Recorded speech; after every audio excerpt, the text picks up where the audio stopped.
ఈ పిరమిడ్ ధ్యానంలో కూడా అష్టాంగ యోగం ఉంది. అయితే ఇందులో ముఖ్యమైనది ఏమిటంటే శ్వాస.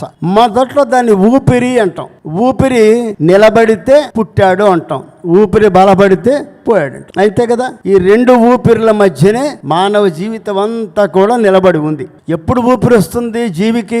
పుట్టిన 10వ సెకండ్లో ఊపిరి పీల్చుకోవడం మొదలు పెడతాడు. ఎప్పుడు ఆగిపోతుంది అది మనకు తెలియదు. అది ఆ నూరి రాసిన రాతను బట్టి, ఆయు పరిమాణాన్ని బట్టి ఆగిపోతుంది. ఈ మధ్యలో జరిగేదంతా కూడా జీవితం. ఊపిరిని ఊపిరిగానే చూసినట్లయితే ఇది ఊపిరే కదా అనుకుంటే వాడు చరిత్రలో కలిసిపోతాడు.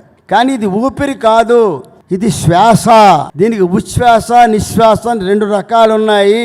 దీనికి అపారమైన శాస్త్రం ఉంది. దీన్ని మనం పాటించాలి, దీన్ని మనం గమనించాలి.